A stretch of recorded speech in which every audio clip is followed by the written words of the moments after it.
சபரிமலையில் இன்று மகர ஜோதி தரிசனம் நடக்கிறது. இதனையொட்டி காலையில் மகர சங்கரம பூஜை நடைபெற்ற நிலையில் மாலையில் திருவாபரணங்கள் அணிவித்து தீபாராதனையும் நடைபெறுகிறது. சபரிமலையில் மகர விளக்கு காலத்தின் முக்கிய நிகழ்வாக மகர ஜோதி தரிசனம் இன்று மாலை நடக்கிறது. மகர சங்கரம பூஜை இன்று காலை 8:45 மணிக்கு நடக்கிறது. இதற்காக இன்று காலை உஷ பூஜைக்காக நிறுத்தப்படும் நெய் அபிஷேகம் மகர சங்கரம பூஜைக்கு பின்னரே தொடங்கும். மதியம் உச்ச பூஜைக்கு பின்னர் நடை அடைத்து மாலை 3 மணிக்கு பதிலாக 5 மணிக்கு திறக்கப்படும். பின்னர் பந்தளத்திலிருந்து நேற்று முன்தினம் புறப்பட்ட திருவாபரண பவனி இன்று மாலை 5:30 மணிக்கு சரங்குத்தி வந்தடையும். அங்கு தேவசம் போர்டு அதிகாரிகளின் வரவேற்புக்கு பின் பெரிய நடைப்பந்தல் வழியாக 6:25 மணிக்கு சன்னிதானம் வந்தடையும்.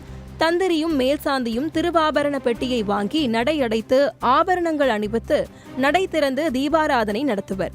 இந்த நேரத்தில் கோவில் நேர் எதிரே கிழக்கு பக்கத்தில் மகர நட்சத்திரம் ஒளிவிட்டு பிரகாசிக்கும்.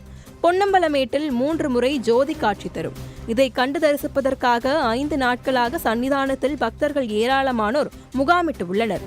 பாண்டித்தாவலம், கொப்பரைக்களம், மாளிகைப்புறம், இன்சினேட்டர், வாட்டர் டேங்க் உள்ளிட்ட பகுதிகளில் உள்ள காடுகளில் செடி, கொடி, இலைகள், துணிகள் போன்றவற்றால் தற்காலிக ஷெட்டுகள் அமைத்து தங்கியுள்ளனர்.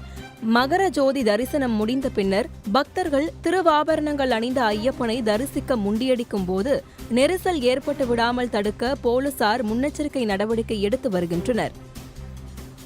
இந்நிலையில் மகர ஜோதியை முன்னிட்டு சபரிமலையில் சுவாமி தரிசனம் மேற்கொள்வதற்காகவும் மகர ஜோதி தரிசனம் செய்வதற்காகவும் வெளிநாடுகளில் இருந்து அதிக அளவு பக்தர்கள் சபரிமலை ஐயப்பன் கோவிலுக்கு படையெடுத்து வருகின்றனர்.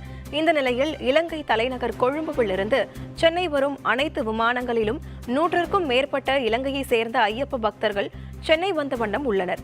சென்னையிலிருந்து கொச்சி, திருவனந்தபுரம் உள்ளிட்ட பகுதிகளுக்கு விமானத்தில் சென்று அங்கிருந்து சபரிமலை ஐயப்பன் கோவிலுக்கு செல்ல இருப்பதும் குறிப்பிடத்தக்கது.